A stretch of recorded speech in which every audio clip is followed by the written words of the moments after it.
Nagmingaw ang bispira sa deadline sa extension sa voters registration sa Talisay City Comelec. Ano yung report ni Femari Domabok?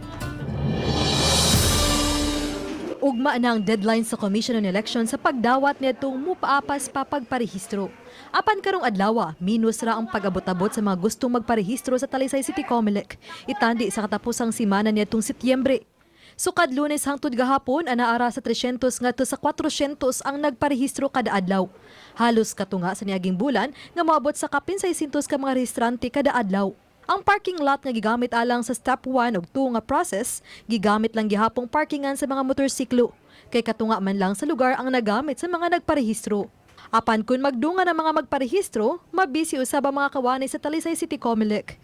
Usa sa niapas ganihang buntag kining nagpa-transfer of registration gikan sa Davao Oriental padung sa Talisay City. Karon po ko decision rin pag-transfer kay pandemic ba aron. Sa ato ang target na 600, wala siya kaabot. Pero tanawon lang nato basin ugma mo taas pa niya ato ang registrants. Nakatalag dulaan sa 2,000 ka mga bagong rehistrante ang Talisay City. Sukad gisugdan ang extension nitong Oktubre 11 hangtod gahapon. Samtang gipangandama na sa Talisay City Comelec ang posibleng pagsugwak sa mga tao ugma ang katapos ang adlaw sa extension. Apan ang i-cater lang nila maong ilang target nga 600 ka mga magparehistro.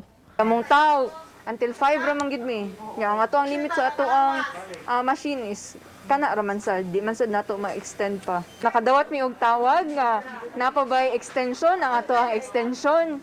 So so far wala man mi nadawat nga memo. Uba ni Jun Solon. Ako si Femari Dumabok. Balitang Bisdak.